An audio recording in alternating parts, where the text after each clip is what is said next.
He's a very good player. He also won one of the weakest MVPs we've ever seen in a year when LeBron was going to win it, but then he got hurt.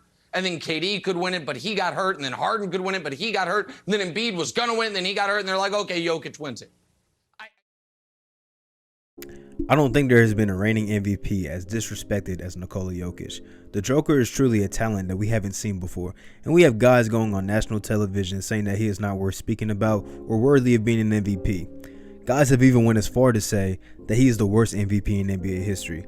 Now, I'm aware that some of the people saying these things are not the most credible of sources. One thing that is for sure is that Jokic is one of the most premier players in the league. He is doing absolutely amazing things every single night. In my eyes, he is right in line to win his second MVP this season. With everything that the Denver Nuggets have gone through the last 2 seasons, they have seemingly been overachieving. No disrespect to the guys that have been playing for them this year, and guys have stepped up like Will Barton, Monte Morris, Austin Rivers, Jeff Green, just to name a few, but they are a severely less talented team without the likes of Jamal Murray and Michael Porter Jr. One thing that has been constant is the play of Nikola Jokic. The guy who won MVP last season has only improved this year. Jokic is having a slightly better season than last year statistically, averaging 26 points per game, 14 rebounds a night, which is a career high, and also 8 assists per contest. Jokic is also having the highest PER season of all time with a rating of 32.5.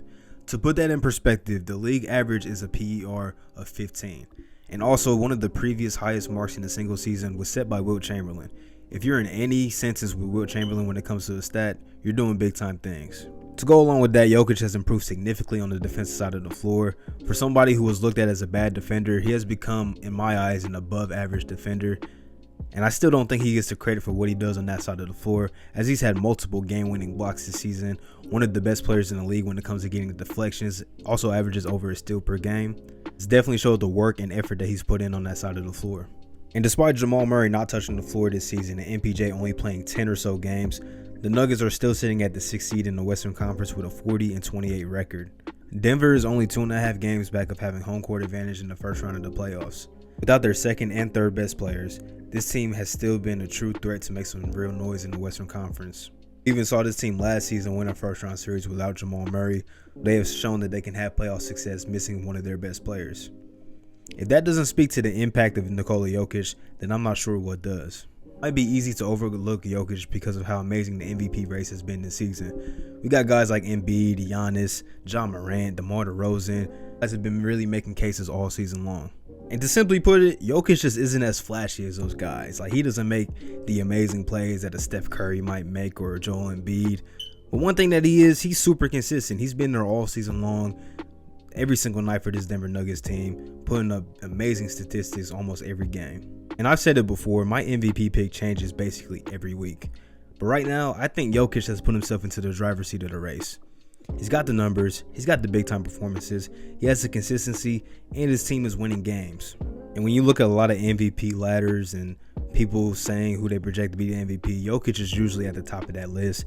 The advanced stats love him too, which is another big factor of why he can bring home his second MVP trophy.